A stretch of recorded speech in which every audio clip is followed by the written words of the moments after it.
of this aeroplane being a museum.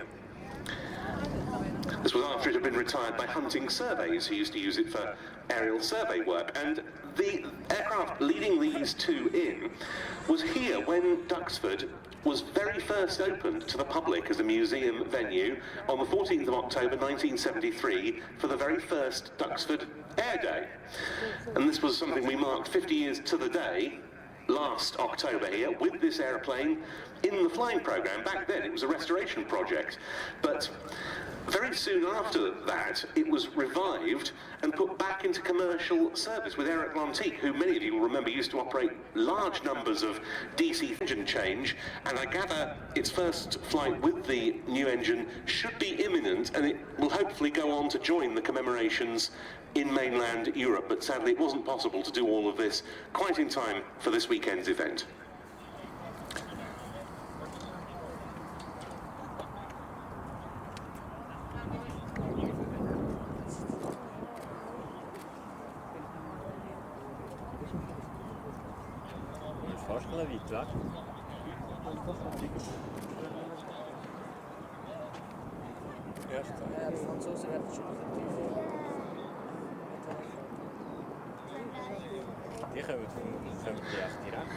And certainly the Aero Legends C-47s will be very active again in September this year in particular, when it's the 75th anniversary of Operation Market Garden, the Arnhem landings. So that's the Aero Legends aeroplane landing on, to be followed by Placid Lassie from the Tennyson Foundation, a D-Day veteran itself with the 434th Troop Carrier Group, and an aircraft that has a big British connection. This, incredibly, is the third time this aircraft has crossed the Atlantic for commemorative purposes. It came over in 2014 for the D-Day 70th, it came back in 2019 for the 75th, and now here it is on the 80th, and we've been delighted to welcome it to Duxford on all three of those occasions. I can't think of any other preserved warbird that has got those sort of flights to its name on three occasions. The British connection with this aircraft is that in 2010 it was the 75th anniversary of the maiden flight of the prototype of the Douglas Sleeper Transport, as it was originally known, the DC-3. And a British team led by Clive Edwards, who is a great expert on the C-47 and DC-3 family, who has returned or been involved in the returning to flight of many of these magnificent aircraft, headed up a team along with James Lyle and other volunteers to get this aircraft flying. It had been mouldering at Covington in Georgia for many years, in fact for more than a decade. They put it back into the air. You need to go that way.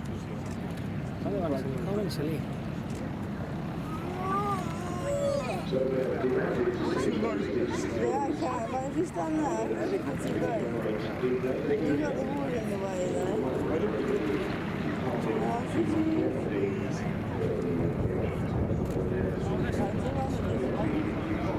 No prende.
In 1941, it's owned by Vintage Flying Machines and based at the Leeward Air Ranch in Florida. Here they come.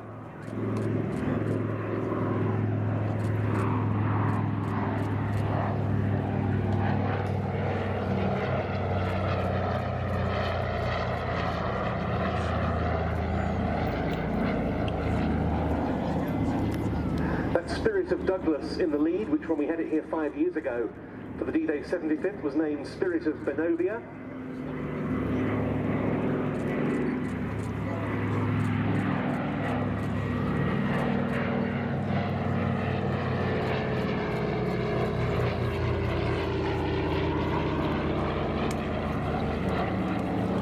And there's the Western Airlines aircraft being flown by Joe Savage.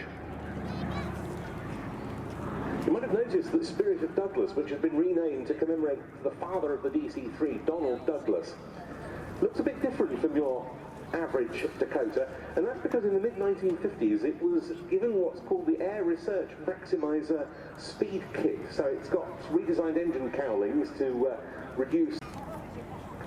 And when it was used by the CIA's Civil Air Transport Company, it helped transport Chinese nationalists from China to Taiwan after the communists' takeover, and it reportedly flew the Chinese nationalist leader Chiang Kai-shek out of Taipei. This was all before Air America took it on, and it was used by them in Southeast Asia.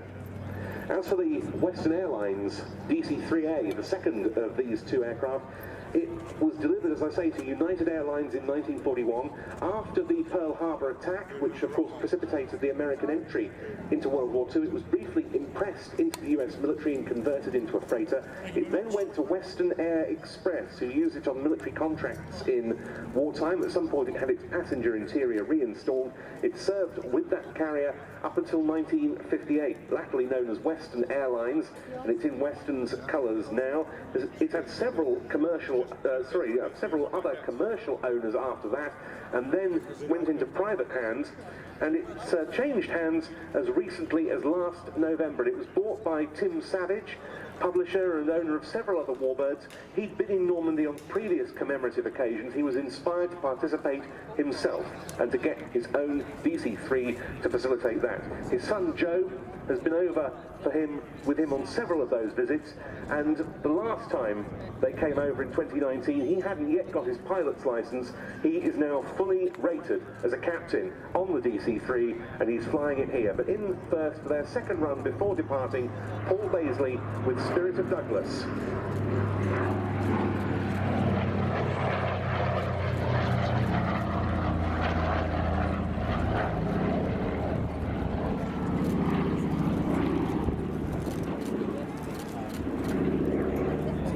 DC-3.